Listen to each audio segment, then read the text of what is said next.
Assalamualaikum warahmatullahi wabarakatuh. Perkenalkan, nama saya Fazriani dengan NIM 235120143 akan memaparkan materi tentang analisis industri. Nah, pada hakikatnya analisis industri adalah upaya memanfaatkan peluang bisnis dan mengidentifikasikan cara mendapatkan keuntungan jangka panjang. Tujuannya adalah meramalkan perilaku para pesaing baik lama maupun baru yang akan masuk ke pasar. Kemudian definisi industri. Nah, industri itu sendiri merupakan suatu kelompok perusahaan yang menawarkan produk atau kelas produk yang merupakan pengganti erat satu sama lain.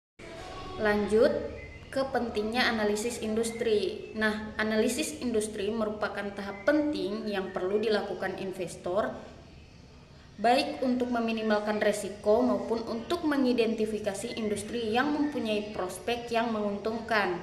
Kemudian, analisis industri perlu diikuti analisis perusahaan agar investor dapat menentukan saham perusahaan mana dalam suatu kelompok industri yang mempunyai kombinasi return nilai yang terbaik. Kemudian ada beberapa penelitian yang terkait dengan analisis industri menghasilkan kesimpulan.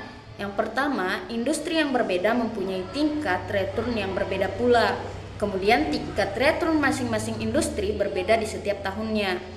Yang ketiga, tingkat return perusahaan-perusahaan di suatu industri yang sama terlihat cukup beragam. Kemudian yang keempat, tingkat resiko berbagai industri juga beragam. Yang terakhir, tingkat resiko suatu industri relatif stabil sepanjang waktu. Lanjut, estimasi tingkat keuntungan industri. Nah, untuk menilai suatu industri ada dua langkah yang perlu dilakukan. Yang pertama, mengestimasi earning per share atau EPS yang diharapkan dari suatu industri. Yang kedua, mengestimasi price earning ratio atau PE yang diharapkan atau disebut juga sebagai expected earning multiplier industri.